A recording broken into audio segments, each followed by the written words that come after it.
নমস্কার সকল বন্ধুদেরকে।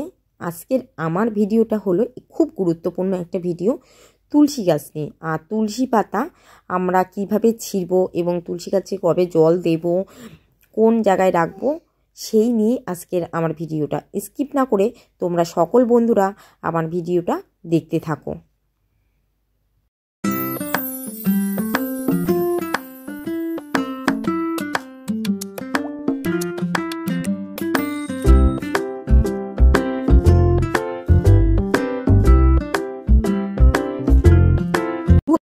তুলসী পাতা কেউ এইভাবে ছেড়েন না তো, সংসারে কিন্তু সর্বনাশ হতে পারে। তুলসী পাতা ছিঁড়তে এই ভুলগুলো কখনোই করবেন না। কোন 2 দিন তুলসী পাতা ছিঁড়তে নেই, সর্বনাশ হওয়ার আগে জানুন। ভিডিওটা স্কিপ না করে। তুলসী গাছ অনেকের বাড়িতেই দেখা যায়, উঠানে বা বাড়ির বারান্দায় তুলসী গাছ রাখা ও পুজো ভারতীয় শাস্ত্র মতে ভালো বলেই মনে করা হয়।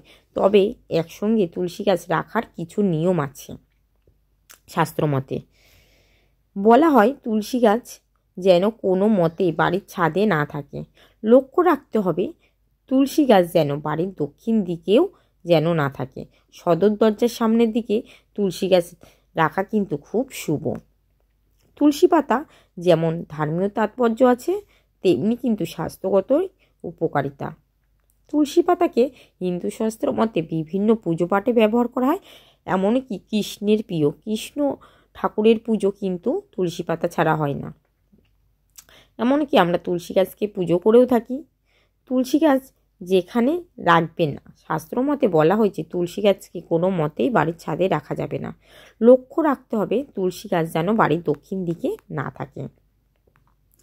সদর দরজার সামনের দিকেই তুলসী গাছ সব থেকে ভালো রাখা শুভ বলে মনে করা হয়। তুলসী গাছ দক্ষিণ দিকে থাকলে বাড়ির কিন্তু উন্নতি আয় হয় না। তুলসী গাছ থেকে পাতা ছিঁড়তে এই ভুলগুলো কখনোই করবেন না। তুলসী গাছকে নখ দিয়ে আঘাত দেবেন না, নখ দিয়ে ছিঁড়বেন না তুলসী পাতা। ছেঁড়ার সময় কিছু নিয়ম পালন করে কিন্তু তুলসী পাতা ছিঁড়তে হয়। বলা হয় তুলসী পাতা ছেঁড়ার আগে গাছ ঝাঁকিয়ে নিয়ে তবেই তুলসী পাতা ছিঁড়তে হয়, এতে দেবীর আশীর্বাদ আসে। তুলসী পাতা স্নান না করে কখনোই কেউ ছিঁড়বেন না। কোন কোন তিথিতে তুলসী পাতা ছিঁড়তে নেই চলুন জানি। সূর্যগ্রহণ, চন্দ্রগ্রহণ তুলসী পাতা ছিঁড়তে নেই। এছাড়া একাদশী, সংক্রান্ত, দ্বাদশী দিনেও তুলসী পাতা গাছ থেকে ছিঁড়বেন না।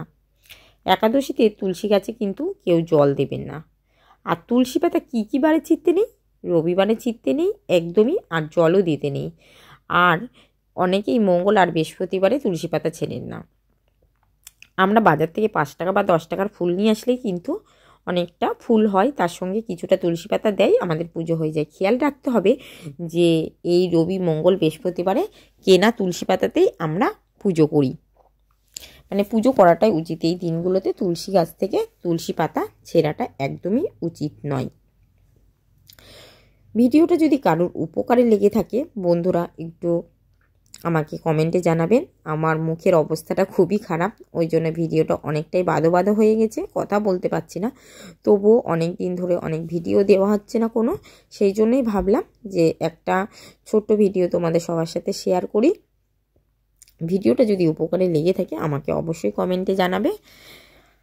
আর পুরনো সব বন্ধু, যেসব বন্ধুরা আমাকে সাপোর্ট করেছো, সাবস্ক্রাইব করে আমার পাশে আছো, তাদেরকে অসংখ্য অসংখ্য ভালোবাসা।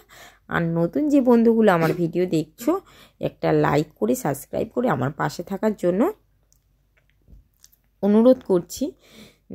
যদি ভালো লেগে থাকে অবশ্যই সাবস্ক্রাইব করে আমার পাশে থেকো।